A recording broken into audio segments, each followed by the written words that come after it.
আসসালামু আলাইকুম সুপ্রিয় দর্শক, আশা করছি সবাই অনেক ভালো আছেন। ঈদ মোবারক। তো ঈদের প্রথম দিন বা ঈদের দিন আমি সেভাবে আসলে ভিডিও দিতে পারিনি, শর্টস ভিডিওগুলো দিয়েছিলাম। আর আজকে আমি আপনাদের সামনে খুবই ছোট্ট একটা ব্লগ ভিডিও নিয়ে চলে এসেছি। আর এই ব্লগ ভিডিওটা আমি করেছি ঈদের আগের দিন, যেটা শুরু করেছি ঈদের আগের দিন দেখাচ্ছি।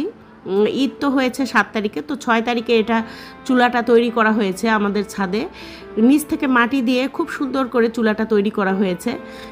একটা বড় হাঁড়ি কিনেছি, আসলে চুলাটা তৈরি করার কারণ আছে। একটা বড় হাঁড়ি কিনেছি, প্রায় 1 মণ মাংস রান্না করা যাবে এরকম একটা বড় হাঁড়ি। তো সেখানে প্রথমে আমি 30 কেজি মাংস নিয়েছি, আর সব মশলাগুলো আমার হাজব্যান্ড এটা মাপযোগ করে দিচ্ছে, যেহেতু বেশি মাংস আমি হয়তো বা আন্দাজটা বুঝবো না সেই জন্য। আর রান্না করেছে আমার বড় ছেলে। আমার ছেলে একদমই ভিডিও করতে দেয়নি, তাই আপনাদেরকে দেখাতে পারিনি।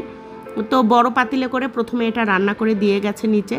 আরও একটা ছোট পাতিলে করে 18 কেজি না কি 20 কেজি মনে হয়, তো যাই হোক সেটাতে করে রান্না করবে ছাদে, সেটাও আবার মাখিয়ে নিয়ে গেছে।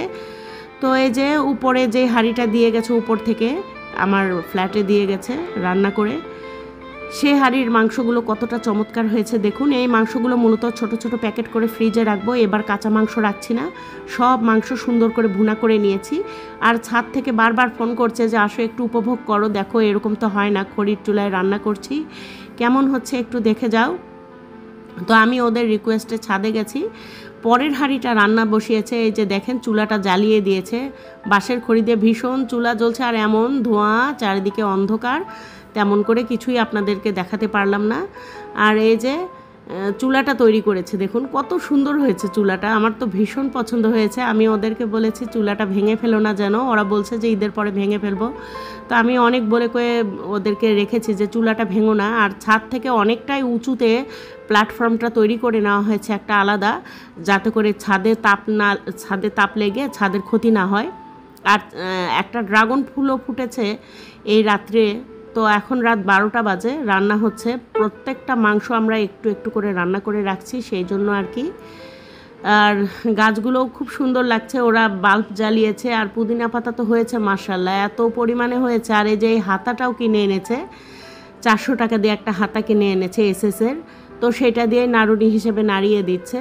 তো খুবই ভালো লেগেছে ওদের রান্নাবাড়ি আমার। যাই হোক রান্নাটা আমার করতে হয়নি, কিন্তু প্রচণ্ড কাজ করতে হয়েছে। তারপরেও একা পুরো একটা গরুর ভুঁড়ি ওয়াশ করা, সেটা কেটে বেছে পরিষ্কার করে রাখা, সেটাও কম ঝামেলার নয়। আর এখানে আমার ছাঁচি লাউয়ের গাছ হয়েছে, তো লাউয়ের জালি এসেছে ছোট ছোট, ওদিকে দেখলাম অন্ধকারের মধ্যে, আর সেদিকে গেলাম না। টপ ছাদে এটা হয়েছে। আর সজনেও হয়েছে গাছে, বেশ ভালোই সজনে এসেছে। বৃষ্টি হলে মূলত দেখেছি ঝড় বৃষ্টি হলে সজনের ফুলটা নষ্ট হয়ে যায়, তো এবারে খুব একটা নষ্ট হয়নি, প্রচুর ফুল আর সজনে এসেছে গাছে। আর এখানে আমি পরদিন রুটি ভেজে নিচ্ছি, চালের আটার রুটি ভাজা হচ্ছে। চালের আটার রুটির যখন ধার ফেটে যাবে না, আর রুটিটা সুন্দর নরম তুলতুলে পাতলা হবে, তখন বুঝতে হবে যে ডোটা পারফেক্ট হয়েছে। আজকে যেহেতু রেসিপি দিচ্ছি না, তাই ডোটা তৈরি করা দেখালাম না, তবে রুটিগুলো খুবই ফুলকো আর সুন্দর হয়েছে। তো যাই হোক আমি 2 চুলায় একবারে 2 তাওয়া বসিয়েছি, একটাতে আমি ডালাই করে রাখছি, আর একটা খই চালাতে রাখছি। ফ্লোরে একটা ডালা রেখে তার উপরে খই চালা রেখেছি। 2 চুলায় এইভাবে রুটি ভাজলে রুটি ভাজাটা খুবই তাড়াতাড়ি হয়। আর ঈদ বলে কথা, ঈদের পরদিন তো সবাই রুটির জন্য আমাদের বাড়িতে অস্থির হয়ে গেছে, কারণ এই রেসিপিটা ওদের ভীষণ পছন্দ, এই আইটেমটা, চালের আটার রুটি গরম গরম আর ভুনা মাংস। তো আমাদের মাংসটা ছাদে থেকে এমনই সুন্দর করে রান্না করে নিয়ে এসেছে, একদম ভাজা ভাজা করে রান্না হয়ে গেছে, একদম কালা ভুনার মতো একটা ফ্লেভার এসেছে।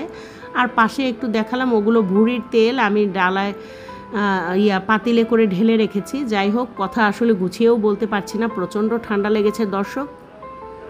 তার মধ্যে এত সব কাজ করতে হয়েছে, গা ঘেমেছে, সেটা ঠান্ডা মানে পরিমাণটা আরও বেড়ে গেছে, অসুস্থতার পরিমাণটা।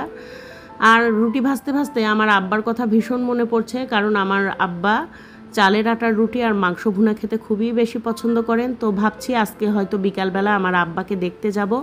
চালের আটার রুটিগুলো সেই জন্য ভেজে নিচ্ছি ঝটপট, আব্বার জন্যও খানিকটা রুটি রাখবো এখান থেকে। ওই 16 থেকে 20টার মতো রুটি নিয়ে গেলে আব্বা আম্মার হয়ে যাবে। তো আমি যেহেতু বেলতে পারি না, খুবই কষ্ট করে এই রুটিটুকু করা হচ্ছে। আর এখানে আমার দুপুরের খাবার আমি হচ্ছে 2টা রুটি নিয়ে চালের আটার 2টা রুটি নিয়েছি আর মাংস ভুনা দিয়ে খাচ্ছি। আমার ছেলে রান্না করেছে, সবাই মাশাল্লাহ বলবেন, সে খুবই ভালো রান্না করেছে। তো বন্ধুরা, এই ছিল আমার ছোট্ট একটা ব্লগ ভিডিও।